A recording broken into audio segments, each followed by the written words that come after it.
ଭାରସାମ୍ୟ ହରାଇ ମଝି ରାସ୍ତାରେ ଓଲଟିଲା ନୀଳକଣ୍ଠ ନାମକ ଘରୋଇ ବସ୍ ଦୁର୍ଘଟଣାରେ ଡ୍ରାଇଭର ସମେତ 17 ଜଣ ଆହତ ହୋଇଥିବା ଜଣାପଡ଼ିଛି।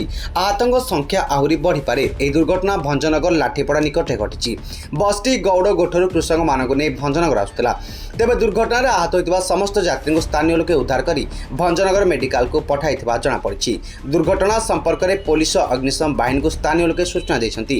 ଏନେଇ ଖବର ପାଇ ଘଟଣାସ୍ଥଳରେ ଗାଙ୍ଗପୁର ପୋଲିସ ଏବଂ ସୋରଡ଼ା ପୋଲିସ ପହଞ୍ଚି ସ୍ଥାନୀୟ ଲୋକଙ୍କ ସହାୟତାରେ समस्त गुरुतर और आहत मानक उद्धार कर भंजनगर और सोरड़ा मेडिकल को स्थानांतर करछंती। सूचना अनुसार गाड़ीटी सोरड़ारू पाखापाखि 8 घंटा 30 मिनिट समय बाहर पाखापाखि 55 जन यात्री को नहीं बसटी बाहर सूचना मिली। बसटी भंजनगर पहुंची ओडगाँ अभिमुखे जीवार बोली सूचना मिली। तेज केउ परिस्थिति बसटी ओलटिला से स्पष्ट होइनी। Bureau report Brishti news.